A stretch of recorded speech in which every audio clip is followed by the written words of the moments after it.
Gloria al Señor, damos gracias a Él por esa alabanza especial que nos deleitó. Ese es nuestro objetivo, clamar a Él. Clamar a Él porque en esencia, ¿a quién iremos?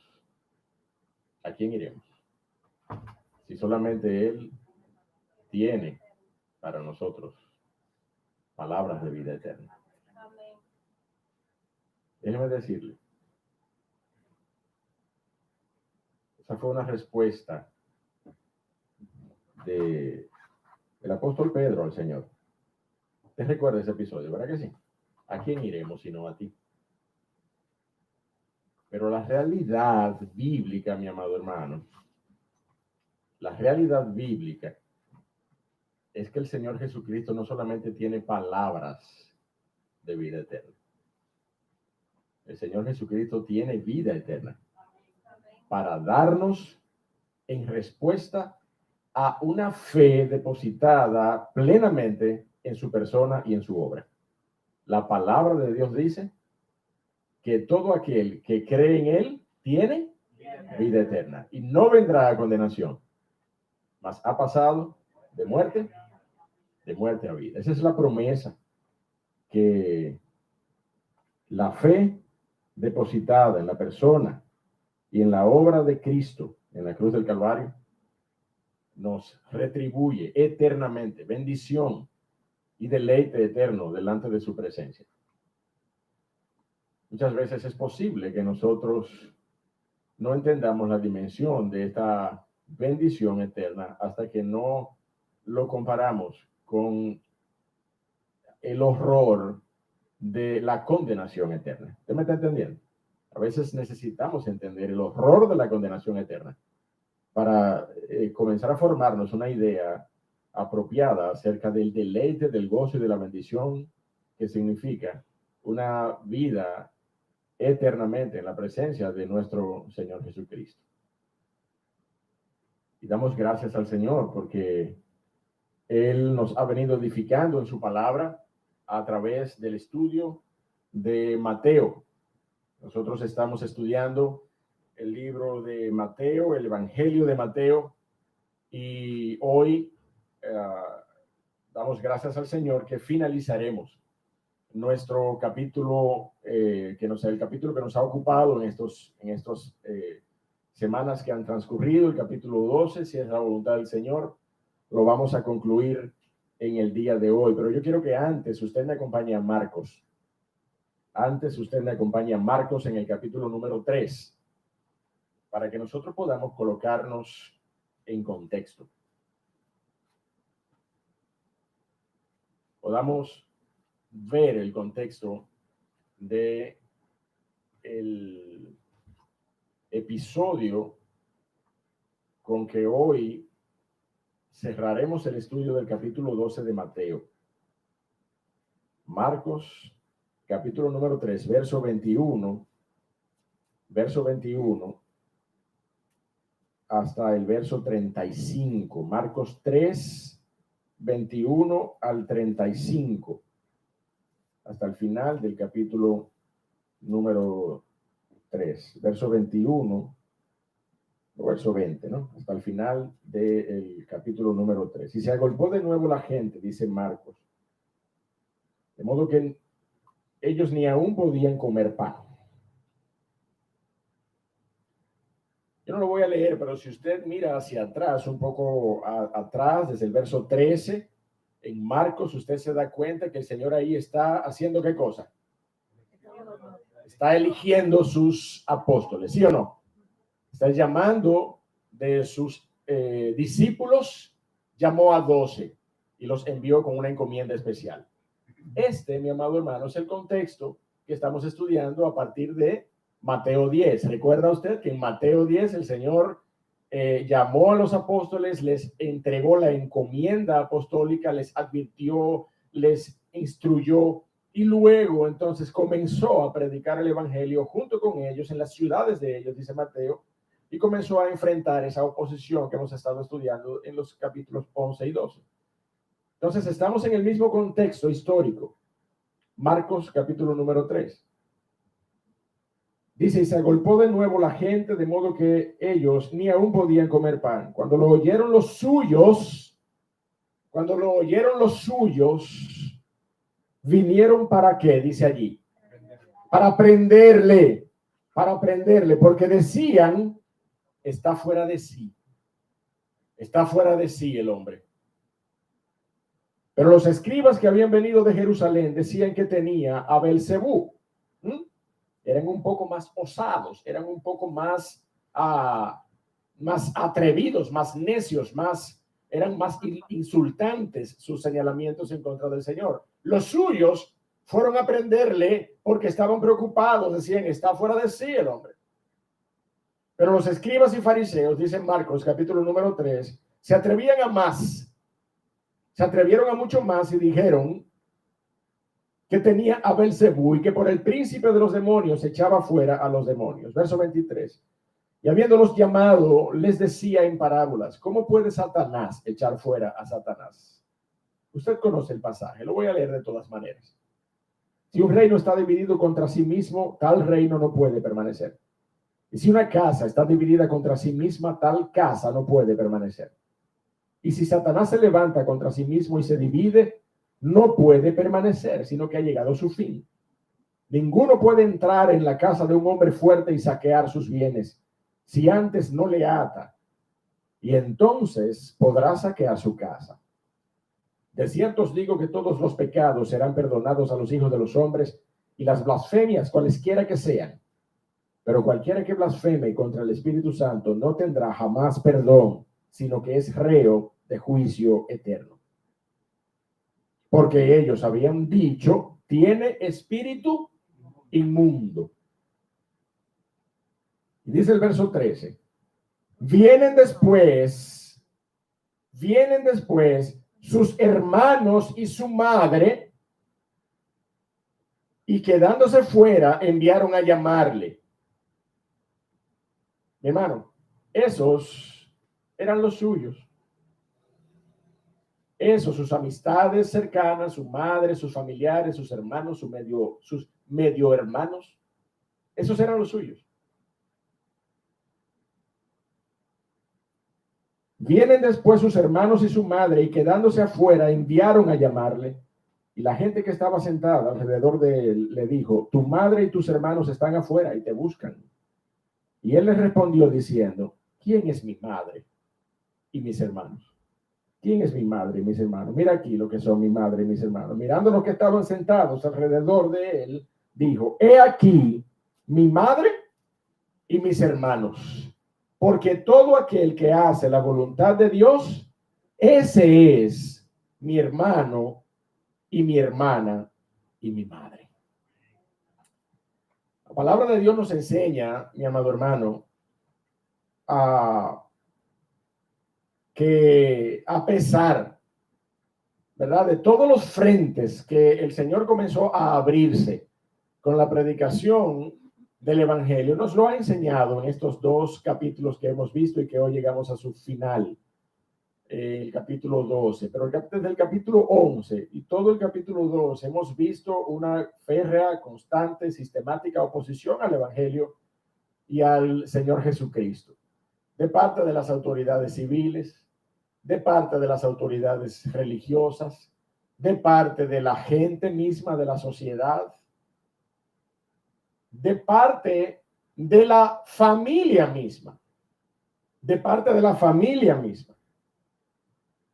como ya hemos visto, pero también como vamos a ver hoy, en esta mañana, de manera muy especial, cómo el Señor Jesucristo enfrentó cada una de esas oposiciones en el proceso de la predicación del Evangelio del reino de los cielos.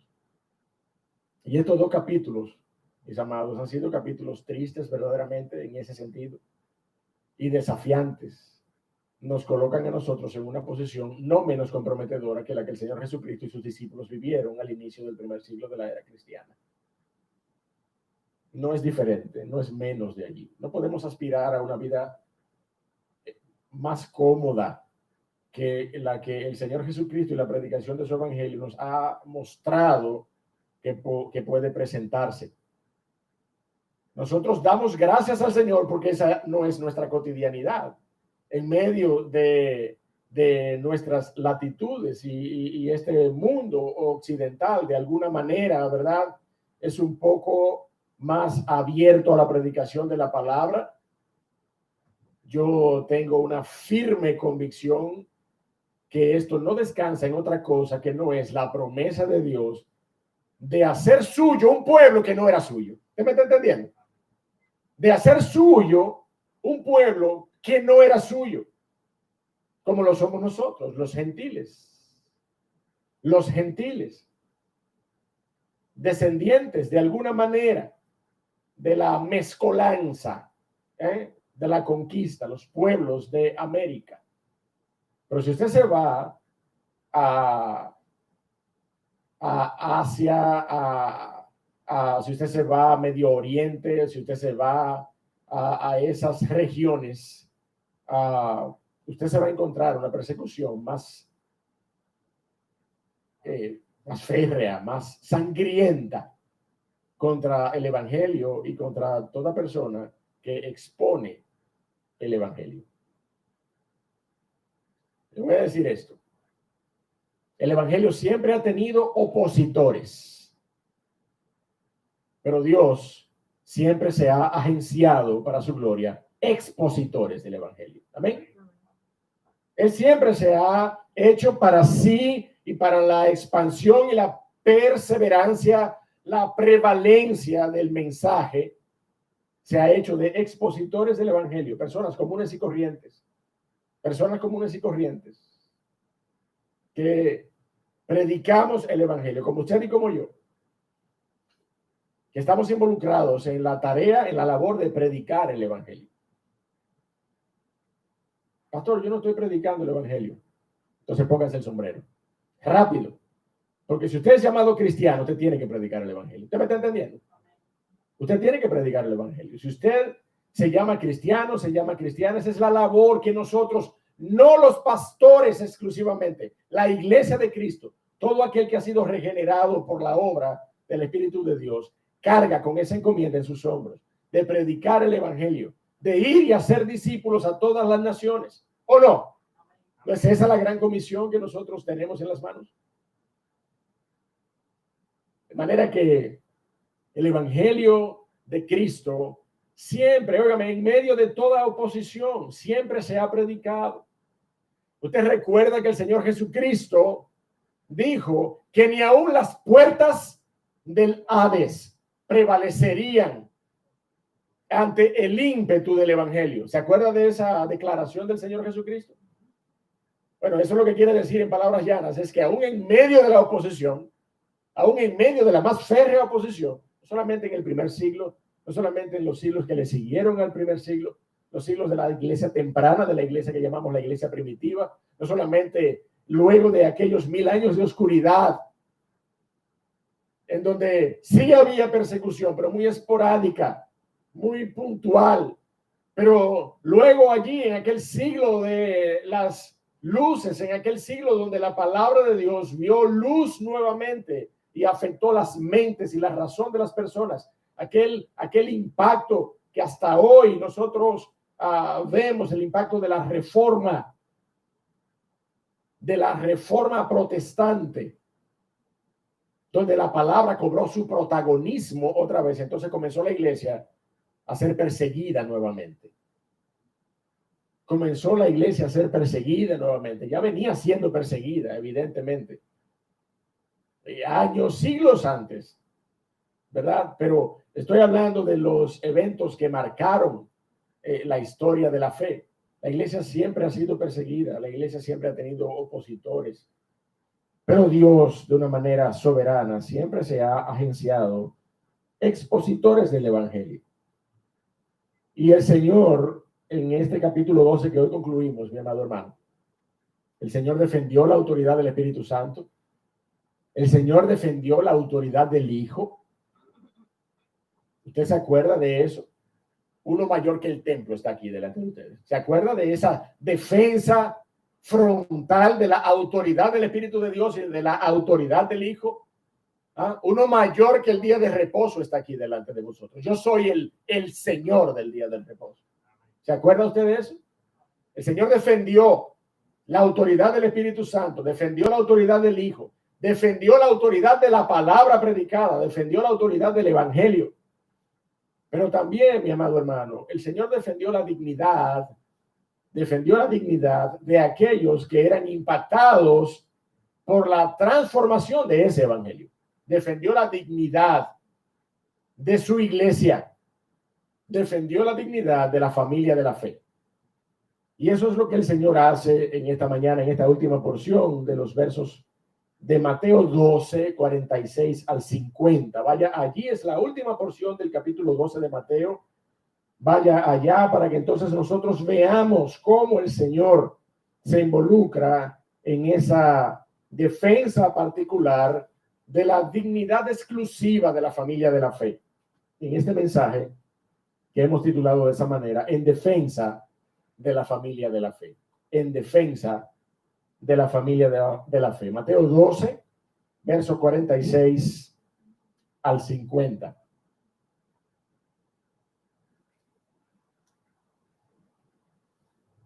Dice la palabra de Dios allí. Mientras él aún hablaba a la gente, he aquí su madre y sus hermanos estaban afuera y le querían hablar. Y le dijo uno, he aquí tu madre y tus hermanos están afuera y te quieren hablar. Respondiendo él al que le decía esto, dijo, ¿quién es mi madre y quiénes son mis hermanos? Y extendiendo su mano hacia sus discípulos, dijo, he aquí mi madre y mis hermanos, porque todo aquel que hace la voluntad de mi Padre que está en los cielos, ese es mi hermano y hermana y madre. Dios de los cielos, gracias por tu palabra una vez más. Gracias por la oportunidad de acercarnos a ella en esta mañana. Háblanos, oh Dios del cielo, con poder a nuestros corazones. Instrúyenos con tu palabra. Revélanos, oh Señor, tu voluntad a través de estas letras. Que sea tu Espíritu, oh Dios del cielo, el que nos tome de la mano a todos, oh Señor, y nos lleve a través de tu revelación. Úsanos, oh Dios del cielo, para hablar a tu iglesia y que tu cruz esté delante nuestro. En el nombre de Cristo. Amén. Para analizar los eventos, mi amado hermano, de esta mañana, de la porción que nos ocupa en esta mañana, es necesario que nosotros abordemos un poquito los detalles históricos, geográficos, que caracterizaban la región donde el Señor Jesucristo vivía, donde el Señor Jesucristo tenía, si pudiéramos decirlo de alguna manera, su base de operaciones. El Señor Jesucristo no vivía en Jerusalén. Usted sabe eso, ¿verdad que sí? El Señor Jesucristo subía a Jerusalén de tiempo en tiempo. Si lo vemos geográficamente, cualquiera de nosotros podría pensar, pastor, ¿por qué usted no dice bajaba a Jerusalén? Porque él vivía en el norte. Bueno, convencionalismos al margen, ¿verdad? De que el norte siempre está arriba en los mapas. Con convencionalismos al margen, se dice subía a Jerusalén porque Jerusalén estaba en una elevación, estaba en un monte. Por eso cada vez que se hacía referencia a trasladarnos, a los personajes bíblicos trasladándose hacia la ciudad de Jerusalén, se habla de esta manera. Pero el Señor Jesucristo vivía en el norte de la Palestina, en la región de Galilea. Esta era la provincia que estaba compuesta por varias ciudades conocidas, ¿verdad? El Señor Jesucristo vivía en Capernaum. Allí tenía su centro de operaciones. Allí en las ciudades de ellos, en Gadara, en Capernaum, en todas esas ciudades, el Señor Jesucristo hizo grandes milagros y portentos. En el mar de Galilea, el Señor Jesucristo hizo grandes milagros y portentos. Pero el Señor Jesucristo no había nacido en Capernaum. Y el Señor Jesucristo tampoco se había criado en Capernaum. El Señor Jesucristo se había criado en una ciudad o en una aldea de un poquito menor importancia que Capernaum, un poco más al oeste, y esa aldea se llamaba Nazaret. ¿Lo recuerda usted eso? Por eso se le decía al Señor Jesucristo el Nazareno, porque se había criado allí, no había nacido en Nazaret, nació en el sur, nació en Judea, en Belén de Judea nació el Señor Jesucristo, pero se crió, luego de los eventos de su nacimiento, se crió en Nazaret. Y allí vivía su familia. Su familia y sus allegados y sus amistades cercanas estaban allí en Nazaret. Esos eran los suyos. Esos eran los suyos. De hecho, no había una costumbre en medio de los judíos de trasladarse, de dejar su asentamiento, de dejar su heredad y de trasladarse y cambiar de domicilio. No solamente por las limitaciones del Imperio Romano, ¿verdad? Sino que por tradición. El pueblo judío capitalizaba, desarrollaba la tierra que le caracterizaba a ellos por familia. ¿Usted me entiende? Y su heredad por sus generaciones. Y de manera que el pueblo de Israel no tenía esa costumbre nómada, todo lo contrario. Era un pueblo al que se le había dado, se le había prometido una tierra y la nación tenía la instrucción directa de su Dios para vivir, para potenciar, para desarrollar, para glorificar al Dios de los cielos en medio de la tierra que les había sido dada. Y esa era una costumbre particular. De manera que la familia del Señor Jesucristo seguía allí en Nazaret. Esos eran los suyos.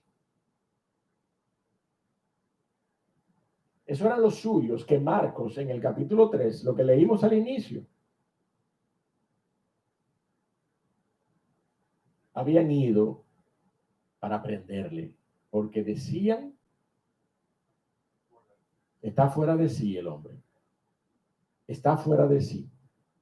Eso eran los suyos, los allegados del Señor Jesucristo, sus amistades más cercanas y sus familiares. De hecho, lo vemos con detalle en Mateo y en Marcos. Su madre y sus hermanos habían ido a donde estaba el Señor Jesucristo porque estaban preocupados. Tenían en su corazón cierta carga, cierto peso filial por este hombre, por Jesús, que estaba alborotando la región con estas señales particulares que muchos no sabían de dónde provenían, porque por favor, ¿no es este el hijo de José y María?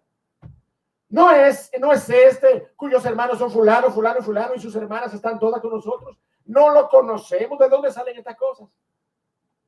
Lo vamos a leer esa porción en breve. En Mateo capítulo 13. No lo busque ahora, yo le voy a decir cuándo. Pero esos suyos, esos allegados del Señor Jesucristo estaban preocupados por el Señor Jesucristo. Y sin saberlo, mi amado hermano, estaban poniendo tropiezo a la gloria del Señor Jesucristo.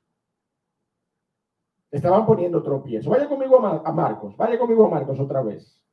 Ya vinimos de allí. Lo leímos como introducción, pero vaya conmigo a Marcos de nuevo. Dice el verso 20 y el verso 21. Y se agolpó de nuevo la gente, de modo que ellos, Marcos 3, verso 20 y verso 21.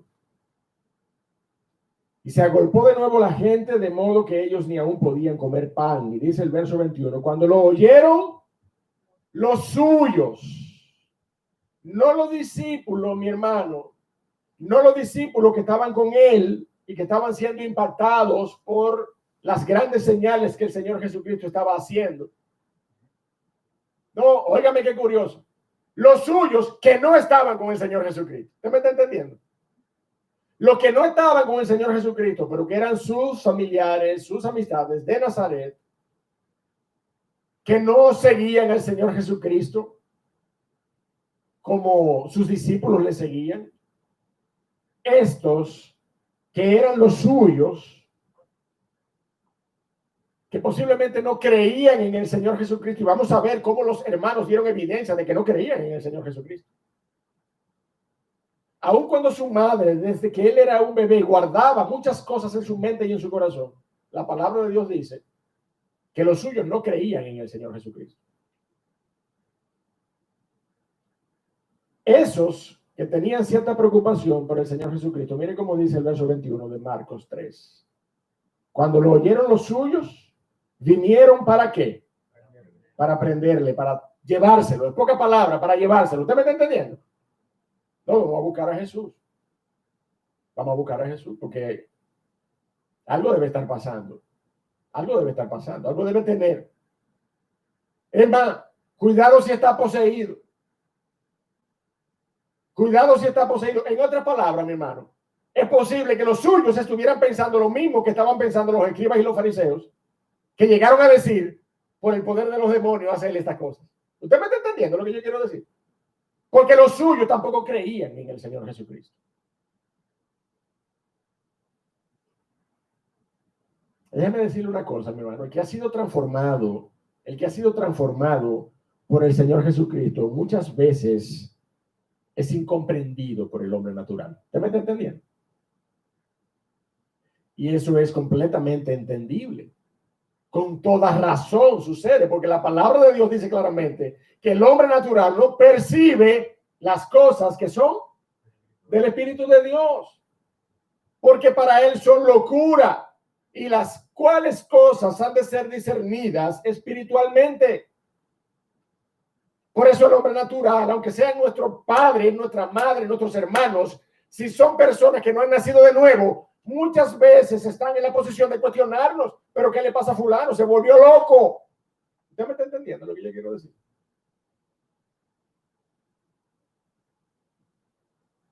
Muchas veces sucede que en la pasión del primer amor, ¿qué me está entendiendo? En la pasión de nuestro primer amor por Cristo Jesús, nosotros somos tildados de cualquier cosa, de que nos volvimos locos, de personas desquiciadas, le lavaron el cerebro. Una de las frasecitas más comunes que puede escucharse en relación a una persona que ha visto su vida trastornada por el Evangelio de Cristo, transformada diametralmente, y que entonces ahora ha pasado de muerte a vida. Que ha pasado de muerte a vida. Antes era mentiroso, engañador, lujurioso, bebedor de vino, adúltero, de todo lo que usted quiera. Pero cuando el Señor Jesucristo impacta el corazón con la obra soberana y poderosa del Espíritu de Dios y le da convicción de pecado a una persona, esa persona viene a una vida nueva, a una vida transformada, donde todas las cosas pasaron. Y he aquí en su vida, entonces, son todas hechas nuevas, dice la palabra de Dios. Ese es el milagro de la transformación por medio de la fe. Ese es el milagro de la regeneración del Espíritu de Dios en la vida de una persona.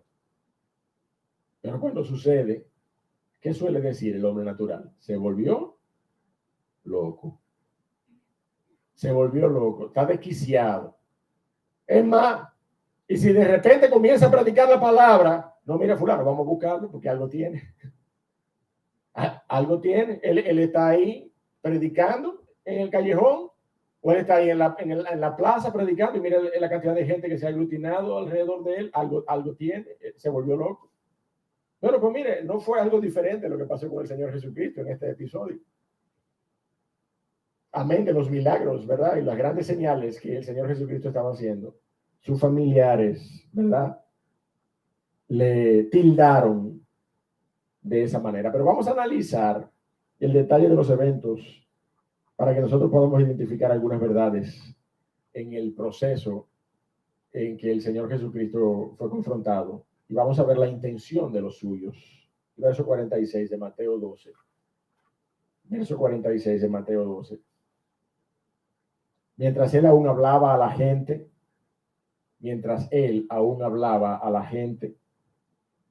he aquí su madre y sus hermanos estaban afuera y le querían hablar. He aquí su madre y sus hermanos. Mira, es importante que nosotros no sobredimensionemos el aspecto de la descendencia de María y José. Es importante que no la sobredimensionemos. porque la realidad es que ese no es el mensaje principal de esta porción. ¿Usted me está entendiendo? Es posible que cualquier persona, ¿verdad?, pueda asombrarse por esta declaración. ¿Cómo? ¿Cómo así los hijos de María y de José? Pero María era María Inmaculada y ella nada más tuvo al Señor Jesucristo. Y después que tuvo al Señor Jesucristo fue siempre virgen. Bueno, enfréntese a la palabra de Dios entonces y discuta con ella. Pero la realidad es que ese no es el tema principal. De hecho, ese es un dato tan natural que la palabra de Dios lo ofrece sin ningún tipo de cuestionamiento. ¿Usted me está entendiendo? Lo da por sentado. Lo da por sentado y lo ofrece sin ningún tipo de tapujos ni de problemas o de misterios.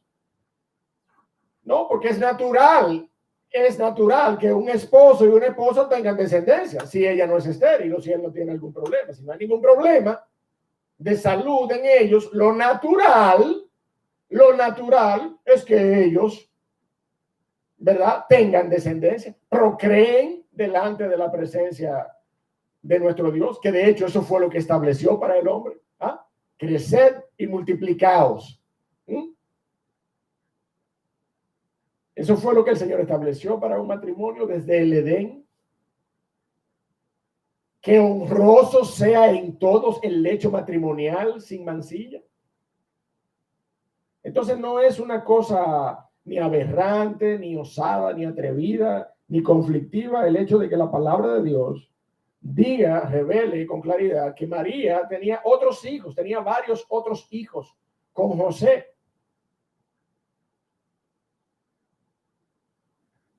La palabra de Dios dice en Mateo capítulo 1, que cuando José fue anunciado en sueños que su mujer había concebido del Espíritu de Dios,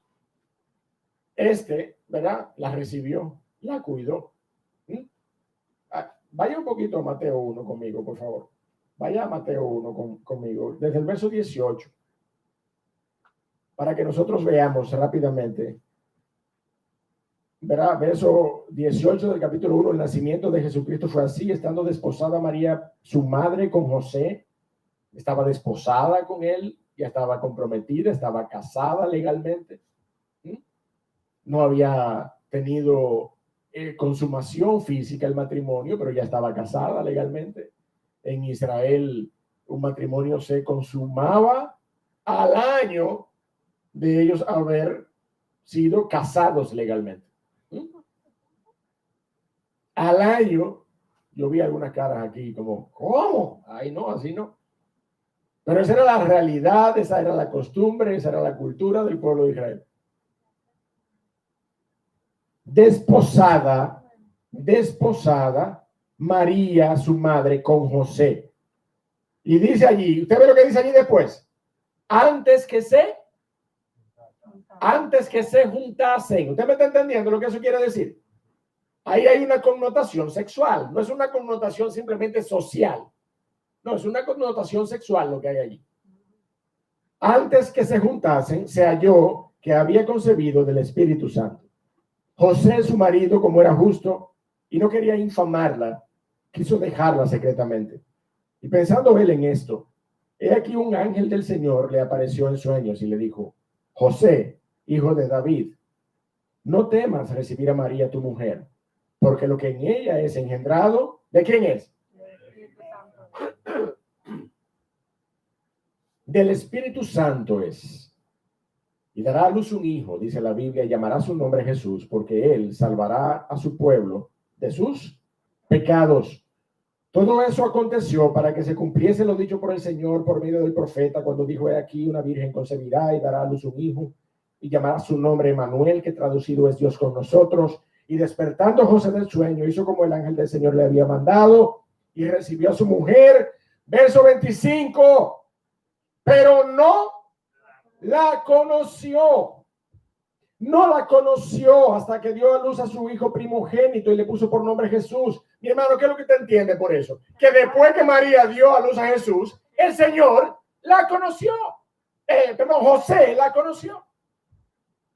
José la conoció, y eso de conocerla es la misma connotación sexual que tiene esa expresión de antes que se juntasen. ¿Ah? La palabra conocer allí es la palabra ginosko en griego, que habla de un conocimiento, de apercibirnos, pero en términos de relaciones humanas nos habla de un conocimiento profundo, de un conocimiento crudo, llano, íntimo, que solamente se logra por medio de la unión física entre un esposo y una esposa. Y ese es el contexto en el cual se dice que José no la conoció hasta que dio a luz a su hijo primogénito. Luego que dio a luz a su hijo primogénito, José la conoció y tuvo varios otros hijos con María.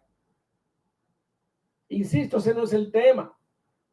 Pero como estamos viendo que allí estaba María y sus hermanos, no los tíos del Señor, no los hermanos de María, no, los hermanos del Señor.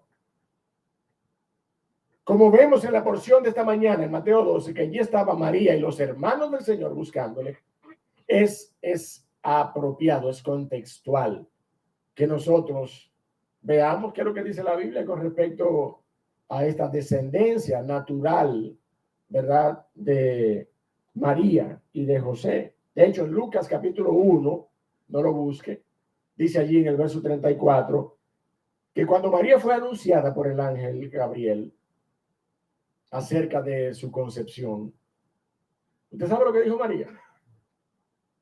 Pero ¿y cómo va a ser si yo no conozco varón? ¿Usted me está entendiendo? O sea que mire, María no estaba en babia. Ella sabía que era por medio de conocer varón que se concebía, ¿sí o no? Porque eso fue lo que ella dijo. Concebirás y darás a luz un hijo, María. ¿Cómo? ¿Pero cómo va a ser si yo no conozco varón? Ah, pues entonces todo estaba en orden ahí. Era una joven conforme a la voluntad de Dios que fue utilizada como una herramienta, fue utilizada por gracia soberana como una herramienta para la encarnación del Verbo de Dios, para la encarnación del Hijo de Dios. Pero ella sabía que era por medio de conocer varón. Por eso lo dijo, por eso dijo al ángel, pero ¿cómo es posible? Y es el mismo término, allí es el mismo término, ginosco, conocer. Pero también es el mismo término en hebreo, el que se usa en Génesis capítulo 4, cuando dice que Adán conoció a Eva y dio a luz un hijo y llamaron su nombre Caín. ¿Se acuerda usted de ese capítulo 4, verso 1? Donde ya comienzan a tener descendencia Adán y Eva. El mismo término, conocer. Entonces, mi hermano, seamos coherentes con el texto bíblico. Usted y yo no estamos llamados a ser coherente con tradición alguna, por más sublime que suene. La palabra de Dios es suficiente. Amén. Amén. Y ella nos dice que el Señor Jesucristo tenía una familia, tenía a los suyos que se preocupaban por él de alguna manera, pero mire, estaban en medio de esa preocupación siendo tropiezo a la expansión del reino de los cielos. Esa es la realidad. Esa es la realidad.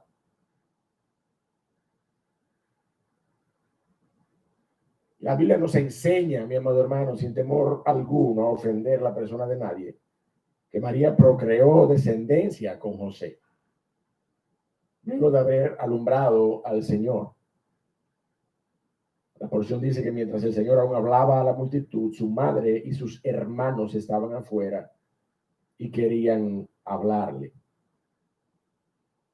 En Mateo 13, vaya conmigo, por favor, y con esto yo quiero cerrar el aspecto de la aclaración bíblica sobre la descendencia natural de María. Mateo 13, versos 53 al 56.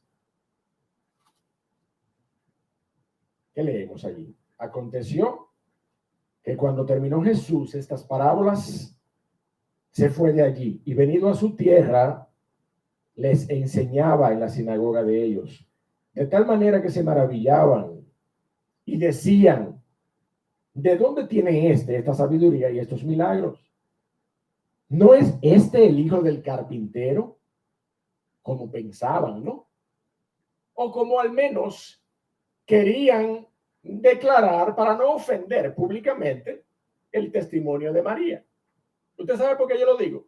Porque en secreto ellos sí pensaban que el Señor Jesucristo era un hijo de adulterio, un hijo de fornicación. Pero mire lo que dicen, ¿no es este el hijo del carpintero? Y ponga atención, no se llama su madre María y sus hermanos, cuente conmigo, Jacobo, José, Simón y Judas. 4 varones tenía María, aparte del Señor Jesucristo. Tuvo 5 hijos varones. Su primogénito, Jesús, y luego Jacobo, José, Simón y Judas. Y mire el verso 56, por si esto fuera poco.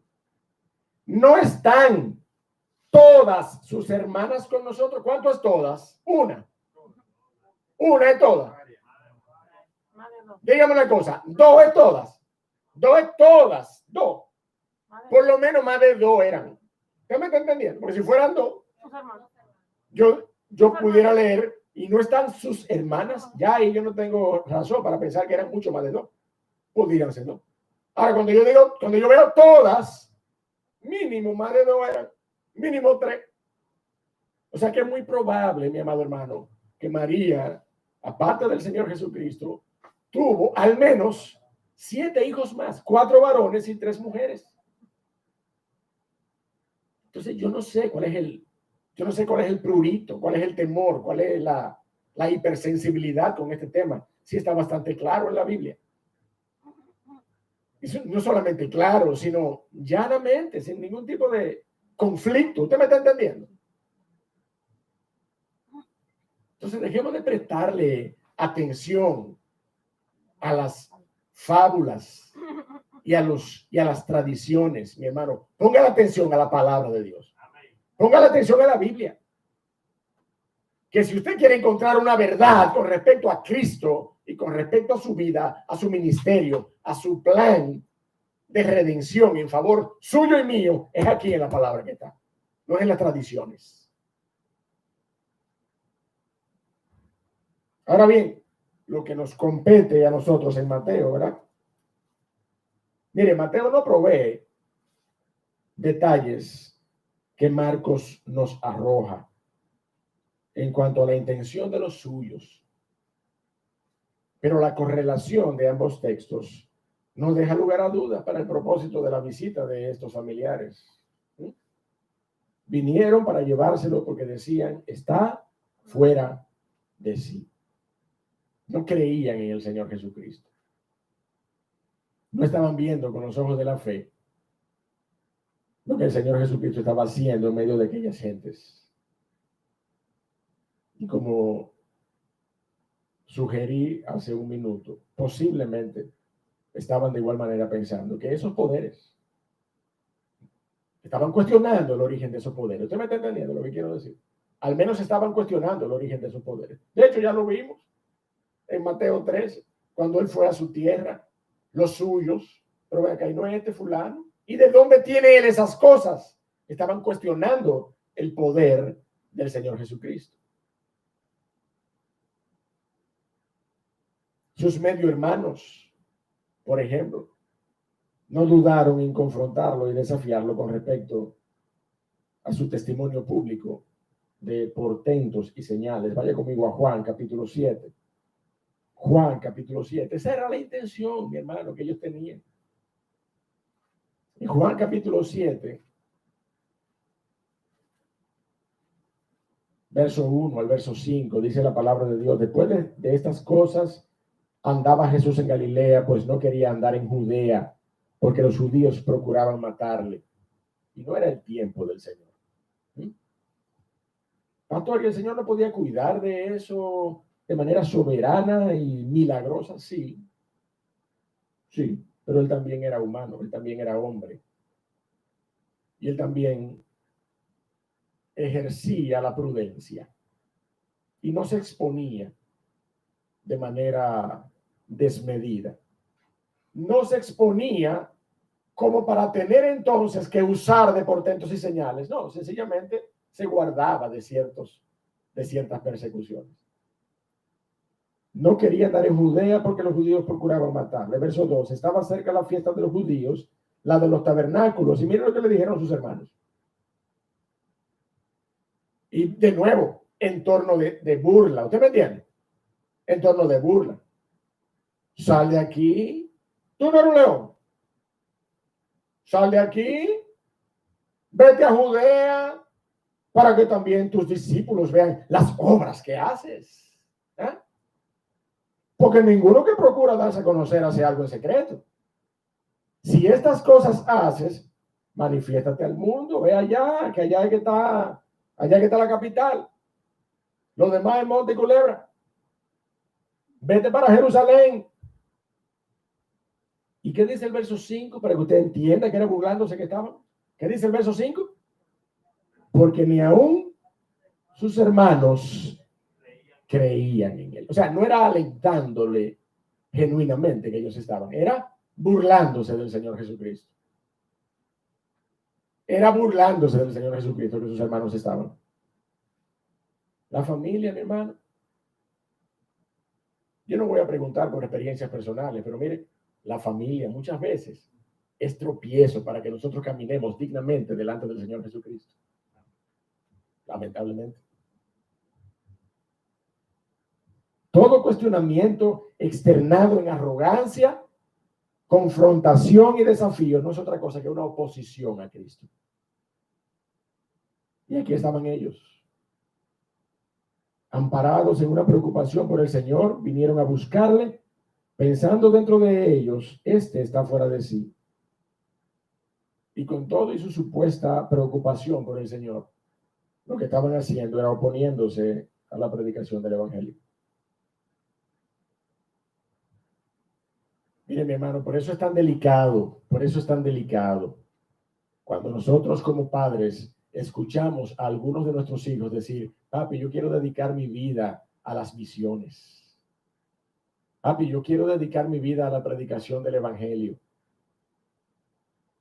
Papi, yo quiero enrolarme en este barco. Mira, este barco que anda por varios países, llevando ayuda, medicinas, enseñanza, libros y el Evangelio. Yo quiero participar de un ministerio así de carácter semipermanente. Yo quiero participar en la obra misionera.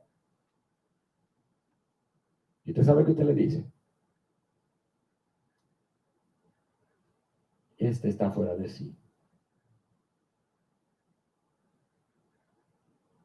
Yo voy a dejar que se le pase eso, porque eso es que está sudando la fiebre del primer amor del Evangelio. Ahorita no dice más eso. Yo voy a orar para que se le pase esa fiebre. Porque este está fuera de sí.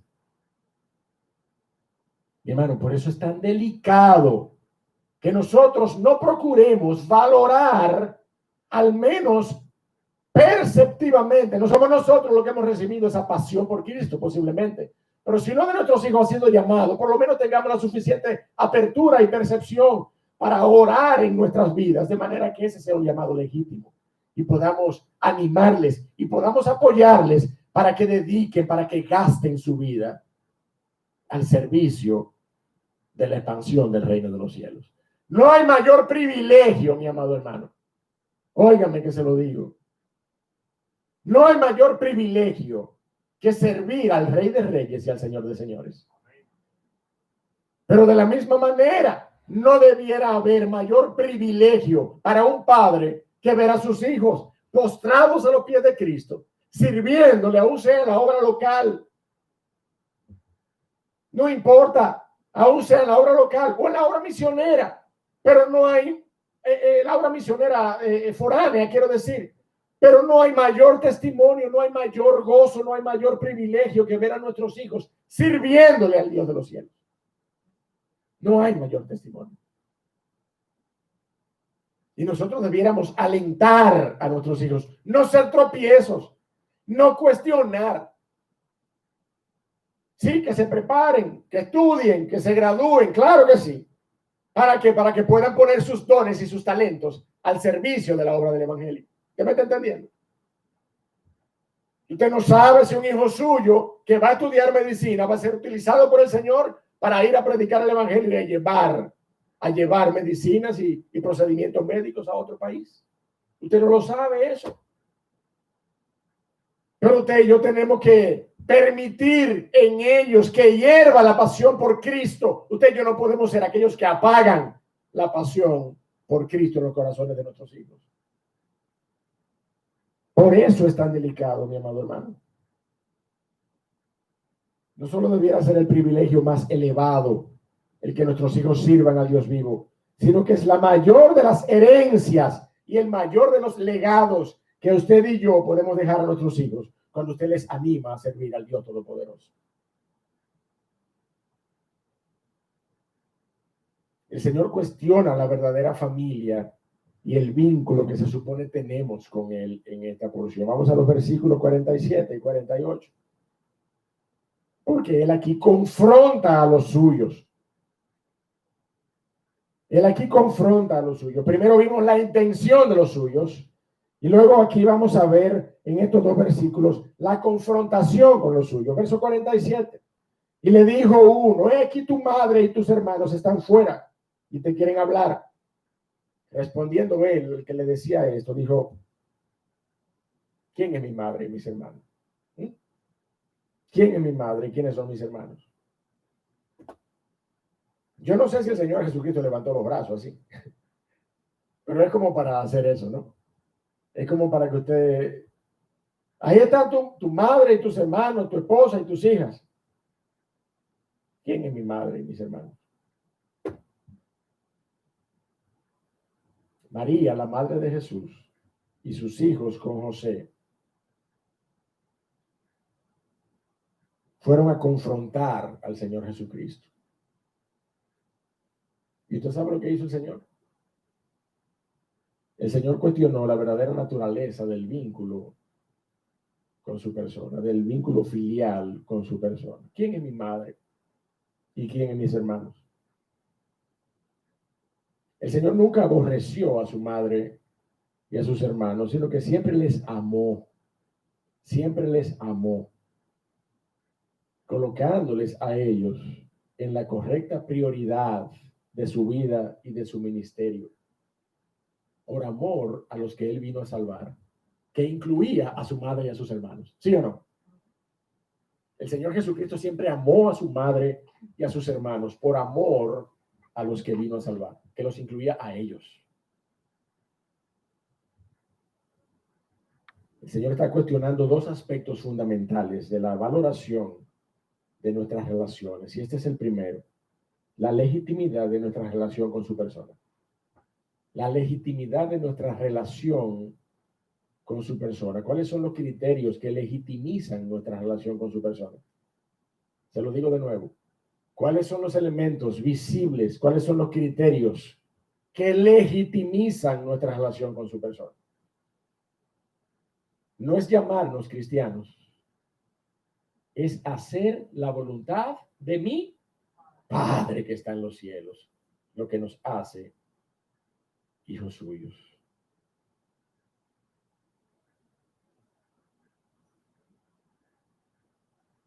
Todo aquel que hace la voluntad de mi Padre que está en los cielos. Ese es el verdadero criterio que legitimiza tu relación con el Señor Jesucristo.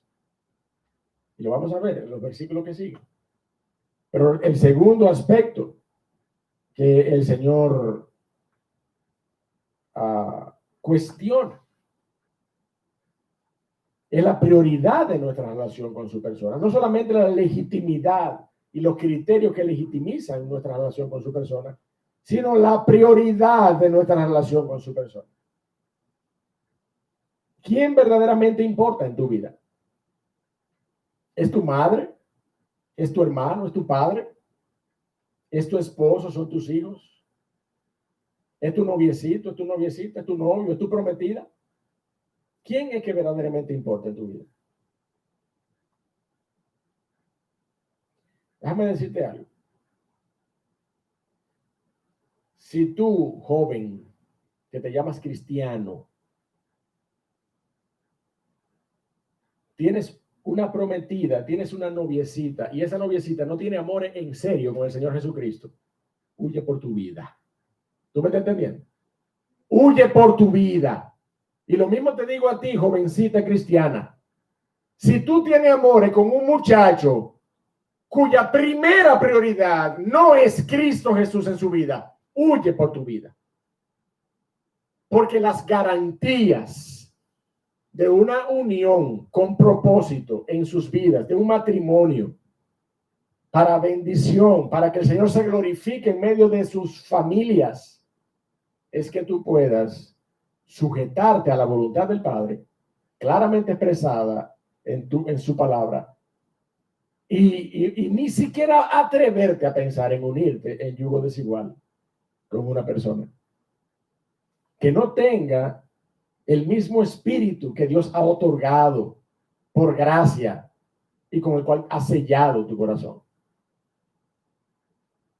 Entonces, es la prioridad de mi hermano de lo que estamos hablando. El Señor no solamente cuestiona la legitimidad de nuestra relación, sino la valoración, la prioridad de nuestra relación con su persona.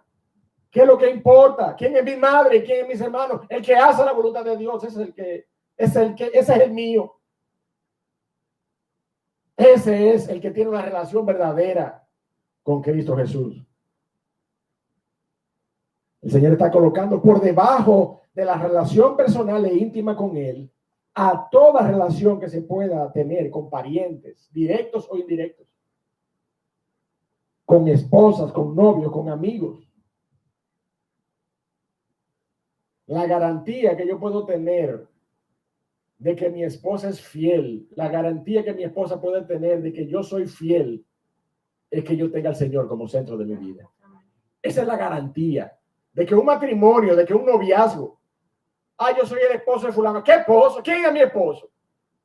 Si es un verdadero hombre de Dios, entonces ese hombre va a ser un varón fiel que sustente su matrimonio para la gloria de Cristo. Eso es lo que el Señor está cuestionando. Yo no sé si tú te das cuenta o me estás entendiendo qué es lo que yo estoy diciendo. El Señor está cuestionando. Mire, el Señor está cuestionando los, ¿cómo se llama? Los labels, los tags. ¿Cómo se dice eso en español? Las etiquetas. Las etiquetas. Cristiano. No. Porque muchos en aquel día me dirán, Señor, Señor. En tu nombre no tenemos todas las etiquetas que podían coleccionarse. No tenemos todas las etiquetas que tú demandabas. No hicimos campaña evangelística. No teníamos muchísimo ministerio en la iglesia. No echábamos fuera demonios, no hacíamos milagros. No teníamos todas las etiquetas. Apartaos de mí, hacedores de maldad. Porque nunca os conocí. No es la etiqueta, mi hermano. No es la etiqueta, es que nosotros podamos hacer la voluntad de Dios. Es que nosotros podamos sujetarnos a la voluntad de su palabra, a la voluntad del Padre que está en los cielos. Todo el mundo entiende la naturaleza y la profundidad de una relación que es capaz de romper con otra relación. ¿Eso es a lo que yo me refiero? Si tu relación con Cristo no es capaz de romper con tu relación con el mundo, entonces es necesario que tú revises tu corazón. Es necesario que tú revises tu condición espiritual.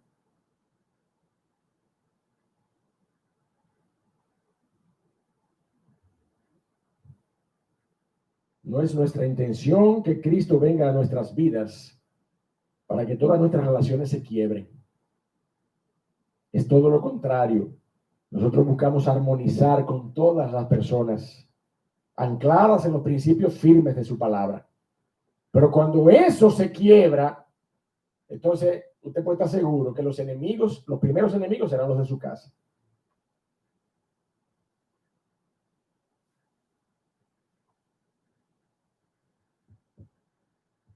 Ahora usted y yo sabemos cómo pudo haber respondido María, ¿verdad? Ante esta situación que se presentó, ante esta decisión del Señor Jesucristo. Yo no dudo que María haya respondido de la misma manera que respondió en Juan capítulo 2, porque María era una mujer humilde de corazón. Yo no estoy denostando a María y diciendo que ella era... No, yo estoy casi seguro que María respondió de la misma manera. María respondió, haced todo lo que Él os diga. Ahí está María y tus hermanos buscándole. ¿Quién es mi madre? Mis hermanos, mira mis hermanos aquí.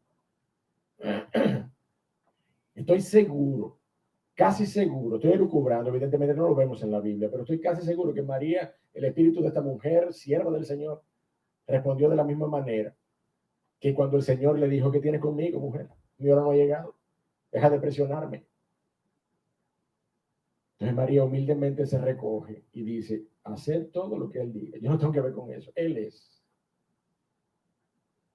Óigame bien, no es por María más y mejor. No, es que el Señor Jesucristo es el único nombre dado bajo el cielo a los hombres para que podamos ser salvos. Y eso lo sabía ella también. Y eso lo sabía ella también. Por eso ella se relegó a un segundo plano. Dijo: no, Él es que sabe. Hagan todo lo que Él diga. La redefinición de los suyos. Para concluir, verso 49. Y extendiendo su mano hacia sus discípulos, dijo: he aquí mi madre y mis hermanos, porque todo aquel que hace la voluntad de mi Padre que está en los cielos, ese es mi hermano y hermana y madre. Ese es. El Señor redefine la verdadera relación con Él. El Señor redefine la familia de la fe. Todo el que hace la voluntad del Padre, ese es su hermano y su hermana y su madre. En otras palabras, cuando obedecemos al Señor, pasamos del título a la intimidad con el Señor. Amén. Cuando obedecemos al Señor, pasamos de la etiqueta a una intimidad genuina, legítima con el Señor Jesucristo. Pasamos de llamarnos cristianos a verdaderamente serlos, para la gloria de su nombre. La verdadera familia de la fe es la que obedece su palabra. En medio de la gracia, mi amado hermano, el Señor nunca ha cesado de recordar la importancia neurálgica de obedecer su palabra. La gracia no nos justifica para desobedecer su palabra. La gracia nos capacita para obedecer su palabra. La gracia nos reviste de una capacidad que no teníamos para obedecer su palabra. La gracia no nos justifica para andar como chivos sin ley. La gracia nos reviste de una capacidad para obedecer y sujetarnos a su voluntad.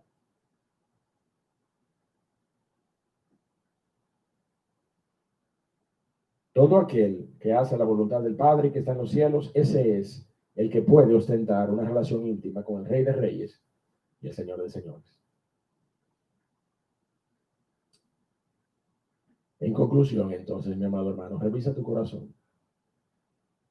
Revisa tu corazón en esta mañana. Porque luego de este mensaje, no debiera continuar importando cómo te llames. Cristiano, nacido de nuevo, convertido a Cristo, bautista, fundamental, reformado, no importa cómo te llames. Si tú no estás obedeciendo su palabra, si tú no estás sujetándote a la voluntad de Dios en su palabra, si tú no estás viviendo conforme a la voluntad llana, clara, expresa de su palabra, tú no podrás ostentar más allá de tu declaración en esta vida el título de hijo de Dios por medio de la fe. Llegará un día en que tú enfrentarás al Dios de los cielos. Llegará un día en que serás juzgado. Llegará un día en que tu corazón será revisado. Y en ausencia de la sangre de Cristo en tu corazón, y en ausencia de tu nombre en el libro de la vida, como dice la palabra de Dios, porque un libro fue abierto, dice la Biblia, y todo aquel cuyo nombre no fue hallado inscrito en el libro de la vida, eso no lo escribí yo, mi hermano. Eso no lo escribió Iglesia Bautista Trinidad. El Espíritu de Dios da convicción de pecado, de justicia, pero también de que habrá un juicio. También de que habrá un juicio. Los juicios de Dios son tan reales como la salvación y la gracia que nos libera de esos juicios. Habrá un juicio de Dios. De manera que revisa tu corazón. En esta mañana, revisa tu corazón. Y si tú no tienes esa relación con Cristo, que revisar. Si tú no tienes una relación con Cristo, que revisar. Si tú admites y entiendes y estás de acuerdo en que no tienes ninguna relación con Cristo, que puedas revisar, hoy puede ser el día de salvación para ti. Amén. Hoy tú puedes venir a los pies de Cristo. Hoy, desde donde tú estés, tú puedes venir postrado a los pies de la cruz. Tú puedes confesar a Cristo como Salvador y Señor.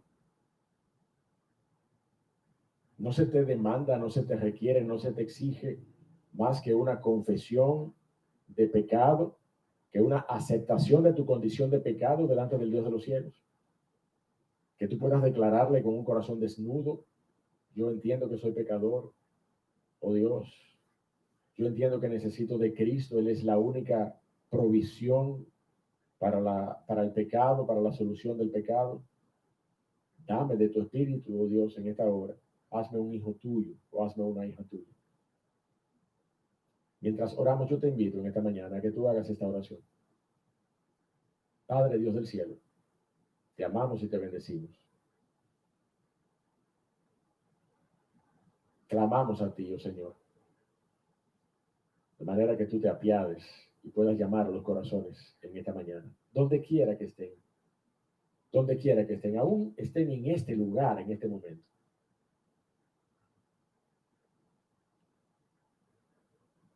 Opera, oh Dios del cielo, por tu espíritu, por medio de él y a través de la predicación de tu palabra, un cambio que regenere sus corazones para la vida eterna. Ten piedad, oh Dios del cielo, como la tuviste de muchos de nosotros.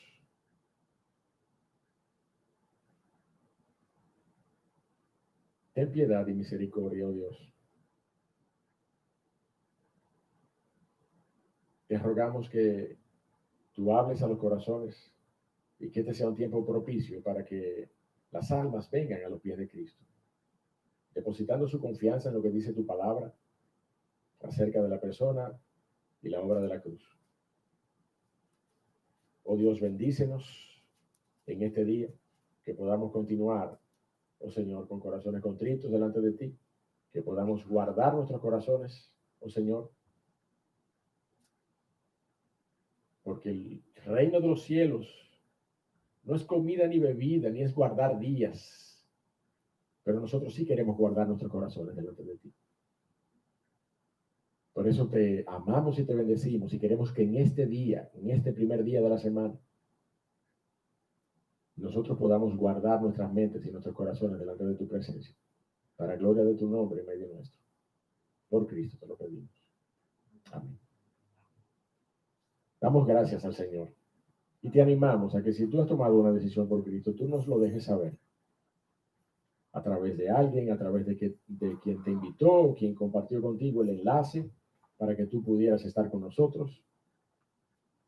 De alguna manera, haznoslo saber, para nosotros orar por ti, para nosotros darle gracias al Señor y para ocuparnos en edificar tu corazón con los fundamentos de la verdad bíblica, para que tú seas discipulado. Ese es nuestro objetivo y esa es nuestra oración. Queremos glorificar al Dios de los cielos ahora por medio de nuestros diezmos y de nuestras ofrendas. Para ello yo quiero darle el espacio a nuestros hermanos que van a dirigir este tiempo